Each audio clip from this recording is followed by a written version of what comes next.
भगवान श्री कृष्ण द्वारा सांड के रूप में आए। अरिष्टासुर का वध होने के बाद श्रीमती राधा रानी और उनकी सखियां ठिठोलियां करते हुए श्री कृष्ण से कहती हैं कि क्योंकि उन्होंने एक सांड की हत्या की है, इसलिए उन पर पाप चढ़ेगा और इस पाप को धोने के लिए उन्हें पवित्र नदियों में स्नान करना चाहिए। जिसे सुनकर श्री कृष्ण ने स्नान हेतु अपने एक पैर की एड़ी से जमीन पर गड्ढा बनाकर कुंड का निर्माण किया।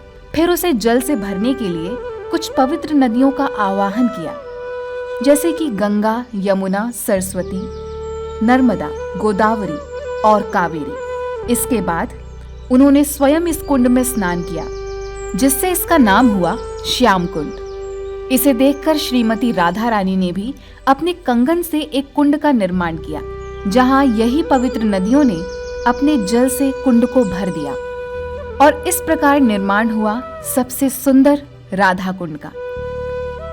श्री कृष्ण ने राधा कुंड में स्नान करते हुए कहा कि जो कोई भी राधा कुंड में स्नान करेगा उसे भगवान श्री कृष्ण की भक्ति प्राप्त होगी। वहीं राधा रानी ने भी श्याम कुंड में स्नान करके ये कहा कि जो कोई भी श्याम कुंड में स्नान करेगा उसे श्रीमती राधा रानी की भक्ति प्राप्त होगी। राधा कुंड की महिमा का वर्णन करना असंभव है।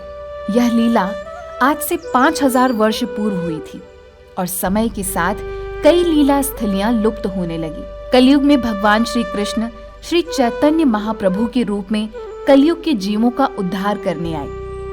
तब उन्होंने भारतवर्ष के विभिन्न तीर्थ स्थलों की यात्रा की। वे अपनी यात्रा के दौरान जब ब्रज भूमि में आए, तब उन्होंने लीला स्थलियों की पहचान की और अपने शिष्यों को, जिन्हें हम षट गोस्वामी के नाम से जानते हैं और जो गौड़ीय वैष्णव संप्रदाय के मुख्य आचार्य हैं, इन लीला स्थलियों का पुनर्निर्माण करने का जिम्मा उठाया।